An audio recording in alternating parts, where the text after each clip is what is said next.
हमारी इस धरती पे ऐसे ऐसे जानवर हैं जिनके बारे में आपने सुना तक नहीं होगा, लेकिन उन जानवरों को मैं पकड़कर पैक करके बेच भी चुका हूँ। चलिए शुरुआत से मैं अपनी कहानी को बताता हूँ। दरअसल मैं 25 साल का होने तक एक फूड चेन में काम किया करता था, लेकिन फिर मुझे ड्रग्स और शराब की ऐसी आदत लगी कि मुझे वो जॉब छोड़नी पड़ी। उसके बाद मेरी फाइनेंशियल हालत ख़राब रहने लगी। तब मैंने एक दिन ऐसे ही जंगल में जाने की सोची कैंप करने के लिए, और मैं अकेले ही कैंपिंग पे निकल पड़ा। जंगल में जाकर मैं नशीले मशरूम्स ढूंढने लगा जिनसे नशा होता है। मैं उन मशरूम को पकड़कर खाने लगा और मेरा सर अब 7वें आसमान पे था। और घूमते घूमते मैं जंगल के काफ़ी अंदर चला गया। यहाँ मैंने देखा कि एक शेरनी और उसके बच्चे वहाँ बैठे थे। शेरनी की पीठ मेरी तरफ थी और उसके बच्चे इस तरफ घूम रहे थे और उछल कूद कर रहे थे। तभी एक बच्चा घूमता घूमता मेरी तरफ आ निकला। मुझे पता नहीं क्या सूझी, मैंने उस बच्चे को उठा लिया और वहाँ से निकल गया। रास्ते भर में मुझे डर लगा रहा कि अब शेरनी आएंगी और मुझे फाड़ देंगी, लेकिन ऐसा कुछ नहीं हुआ और मैं उस बच्चे को लेकर आ गया और फिर मैंने उसे एक अमीर आदमी को बेच दिया। तब से मैंने सोच लिया था कि अब मुझे ज़िंदगी में यही करना है, और तभी से मैं अलग अलग जानवर जैसे शेर, चीता, बाघ, पैंथर, ब्लैक पैंथर और न जाने और कितने तरीके के जानवर मैं लेकर आता और उन्हें बेच देता। अंडरग्राउंड मार्केट्स के अंदर इन जानवरों की अच्छी खासी डिमांड है। लोग अपने शौक़ की खातिर इन चीज़ों को ख़रीदना पसंद करते हैं और कई बार तो मुँह मांगी कीमत भी मिल जाती है। मेरा ये कारोबार काफ़ी अच्छा चल रहा था। एक दिन मैं एक ऐसे ही ऑक्शन में बैठा था जहाँ पर ऐसे ही जानवरों की बोली लगाई जाती और उन्हें ख़रीदा बेचा जाता था। मैं जिस सीट पर बैठा था उसी के बाजू में एक आदमी बैठा था जो खामोशी से सब कुछ देख रहा था। पहले तो मुझे लगा कहीं ये अंडर कवर एजेंट ना हो, और जब बोली ख़त्म हो गई तो वो बाहर निकल गया, लेकिन उसने किसी भी जानवर पे कोई बोली नहीं लगाई थी।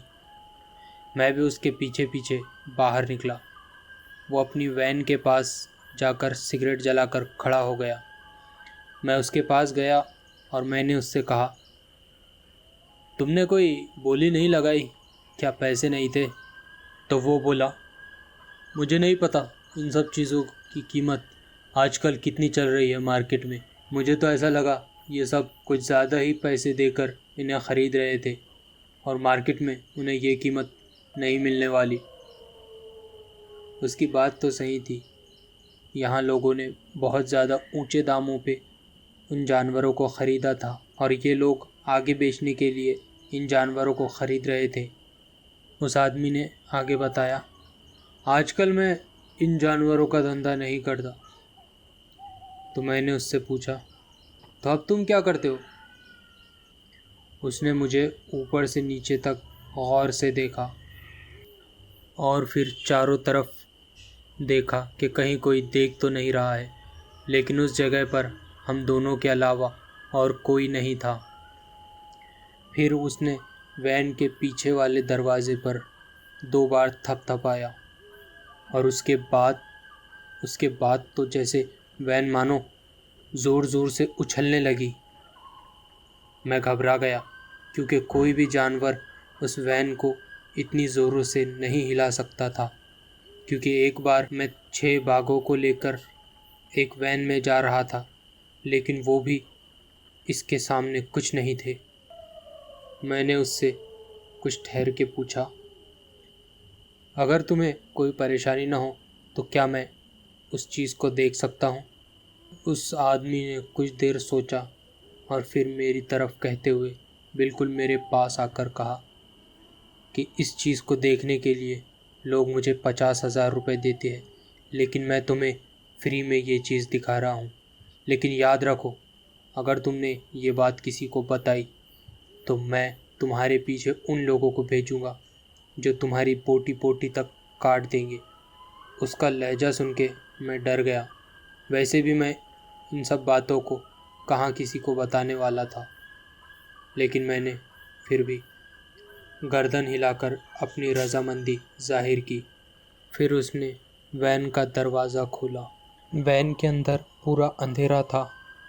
मैंने वैन का दरवाज़ा में से झांक कर देखा, लेकिन मुझे कुछ दिखाई नहीं दिया।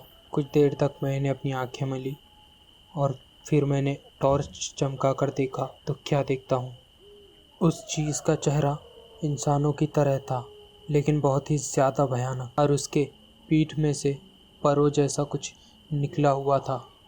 लेकिन वो पर नहीं थे, वो मांस के ही बने हुए थे। ये इंसानों जैसा तो था, लेकिन बहुत ही ज़्यादा डरावना और बहुत ही ज़्यादा मस्कुलिन और ताकतवर था। तभी मुझे याद आया, ये तो गारगोइल है। लोगों को इस जानवरों की बस कहानियाँ ही मालूम हैं, और मुझे भी लगता था कि ये जानवर सच में नहीं होता। लेकिन आज जब मैं उस जानवर को देख चुका था, मुझे बहुत ज़्यादा हैरानी हुई। मैं अपना सर पकड़कर वहीं बैठ गया।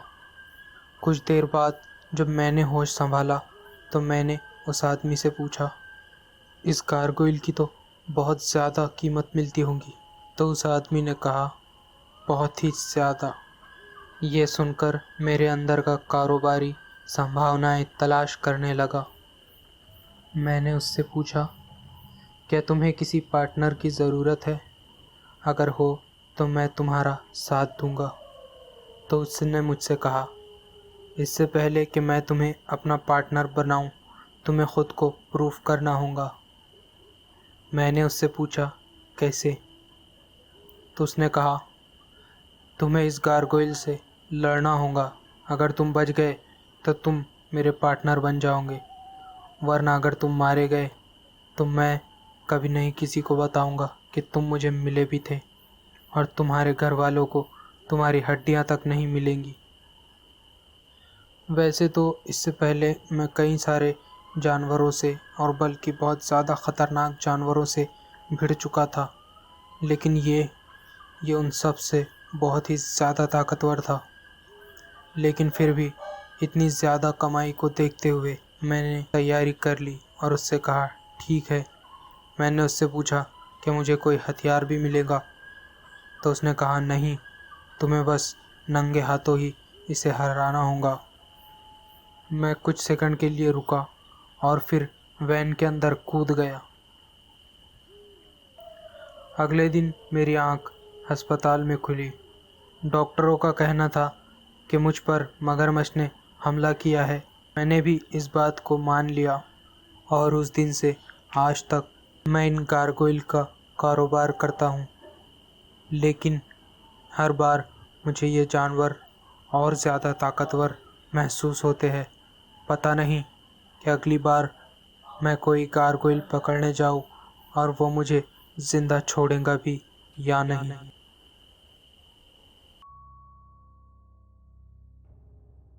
इससे पहले कि हम दूसरी कहानी की ओर बढ़े, अगर आपने अभी तक राज वाला चैनल को सब्सक्राइब नहीं किया है तो अभी सब्सक्राइब करिए और इस वीडियो को अभी लाइक कर दीजिए। अब बढ़ते हैं हम अपनी अगली कहानी की ओर।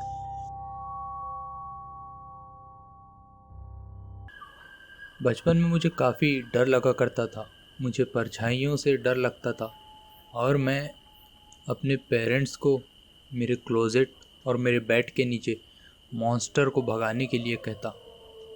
ये काफ़ी बचकाना था, लेकिन हर बच्चा ऐसे ही तो करता है। लेकिन जब धीरे धीरे मैं बड़ा होने लगा तो ये सारी चीज़ें गायब होती गई, और मैं ख़ुद को एक टफ गाय महसूस करने लगा। अब मैं चीज़ों को लॉजिकली सोचता था और हर चीज़ का एक्सप्लेनेशन चाहता था। मुझे ये सब चीज़ें बकवास लगती थी जब तक कि मैं उस आदमी से नहीं मिला। एक रात की बात है कि मैं अपनी कज़िन के साथ बैठा हुआ था। हम दोनों में भूतों को लेकर बातें हो रही थी। उसने मुझे अपने एक्सपीरियंस के बारे में बताया। उसने मुझे एक आदमी के बारे में बताया जो उसे फॉलो किया करता था बचपन से ही। पहली बार उससे वो तब मिली थी जब वो चीयर रीडिंग की प्रैक्टिस करके लौट रही थी। उसने पार्किंग लॉट में उसको खड़ा देखा। वो एक अजीब सा आदमी था जो पोल के सहारे वहाँ खड़ा था। उसने समझा ये कोई स्टॉकर है। वो आदमी ने पीले रंग की हैट, सफ़ेद शर्ट और जीन्स पहनी थी। वो दूर से सिर्फ इतना ही देख पाई। एक बार उसे वो तब मिली थी जब वो ड्राइंग कर रही थी और उसने अपने रियर व्यू मिरर के अंदर देखा तो वो आदमी उसे दिखाई दिया। वो उसी की तरफ घूर रहा था। उसने उसका डिस्क्रिप्शन कुछ ऐसे दिया कि वो एक येलो कंस्ट्रक्शन हैट पहने हुए था, साथ ही वाइट टी शर्ट जिस पे खून लगा था और जो धूल से सनी हुई थी, और ब्लू जीन्स जो गंदी और फटी हुई लग रही थी, और उसका चेहरा बिल्कुल एक्सप्रेशनलेस था। वो तकरीबन 50 साल से ऊपर का था। एक बात जो उसके बारे में अजीब थी वो थी उसकी आंखें। वो वैसे तो इंसानी शेप की ही थी, लेकिन वो कुछ ज़्यादा ही बड़ी थी और वो सिर्फ घूरता रहता था। मेरी कज़िन ज़ोर से चिल्लाई और उसने दोबारा से जब मिरर को देखा तो वो वहाँ से गायब हो गया था। मैंने अपनी कज़िन की स्टोरीज़ पे बिल्कुल यकीन नहीं किया था, लेकिन फिर भी मैंने उसे सांत्वना दी और गुड नाइट कहकर सोने चला गया। उस रात मैं 3 बजे उठा और मेरा पूरा शरीर पसीने में भीगा हुआ था। मैं एसी को चेक करने गया तो एसी में कुछ गड़बड़ थी, लेकिन मैं दोबारा आकर फिर सो गया। थोड़ी देर बाद जब मैंने अपनी आंखें खोली तो मुझे कुछ साया दिखाई दिया। जब मैंने अपनी आंखों को मलकर दोबारा से उसे देखा तो वो वही आदमी था। वही आंखें, वही शर्ट, वही पैंट, वही हैट। उसे देखकर मेरी चीख निकल गई। मेरी चीख को सुनकर मेरे पेरेंट्स मेरे पास आए और बोले, क्या हुआ है? क्या तुम ठीक हो? क्या तुम्हें चोट लगी है? और ऐसे ही सवालात पूछने लगे। लेकिन मैं बस एक जगह पर घूरे जा रहा था और वो वहाँ से गायब हो गया था। मैंने अपने पेरेंट्स को पूरी बात बताई तो मेरी माँ ने मुझे कुछ मेडिसिन दी जिससे मैं अच्छे से सो सकूं, और उस रात मैं बिना पंखे के ही सो गया। अगले कुछ दिनों तक कुछ नहीं हुआ। मेरे ख़्याल से वो मेरे कज़िन को देखने आया था जो कुछ टाइम पहले मेरे घर पर थी, लेकिन मैंने मेरी कज़िन को इस बारे में कभी नहीं बताया। फिर एक रात मेरे कमरे का शीशा टूटने की आवाज़ से मैं जाग गया। मैंने देखा कि वो सामने ही खड़ा था और वो मेरी तरफ घूरे जा रहा था, लेकिन वो कुछ कह नहीं रहा था। मैंने चीखने की कोशिश की लेकिन मेरी हलक से आवाज़ ही नहीं निकल पा रहा था, और शायद शीशे की टूटने की आवाज़ भी मेरे पेरेंट्स को सुनाई नहीं दी थी। लेकिन फिर कुछ देर बाद मेरी माँ अंदर आई और उसने मुझसे पूछा कि मिरर को क्या हुआ है। तो मैंने कहा कि वो मुझसे गलती से टूट गया है। इसके अलावा मैंने उसे कुछ नहीं बताया। उसके बाद मैंने अपनी कज़िन को फ़ोन लगाया और उससे पूछा, क्या तुमने उस आदमी को दोबारा देखा है? तो उसने कहा, नहीं, मैंने तो उसे नहीं देखा है, तुम टेंशन मत लो। मैंने उससे पूछा, क्या वो तुम्हें किसी तरह से परेशान करता था? तो मेरी कज़िन ने बताया, नहीं, उसने मुझे परेशान नहीं किया। मेरी कज़िन ने बताया, और जिस दिन मैं तुम्हारे घर आई थी उस दिन के बाद वो मुझे कभी दिखाई भी नहीं दिया। मैंने कहा ठीक है, और मैंने फ़ोन रख दिया। उसके कुछ दिनों बाद मेरी कज़िन की डेथ हो गई। मुझे नहीं पता कि उस आदमी की चाहत क्या थी, लेकिन मेरे ख़्याल से वो मेरा प्रोटेक्टर है, और वो सिर्फ़ उन लोगों को दिखाई देता है जो मरने वाले होते हैं और उनको मौत से प्रोटेक्ट करता है। और जैसे ही वो मेरी कज़िन से उठकर मुझ पर आया तो मेरी कज़िन का देहांत हो गया। इसका मतलब अगर वो मुझसे दूर गया तो मैं भी मारा जाऊंगा।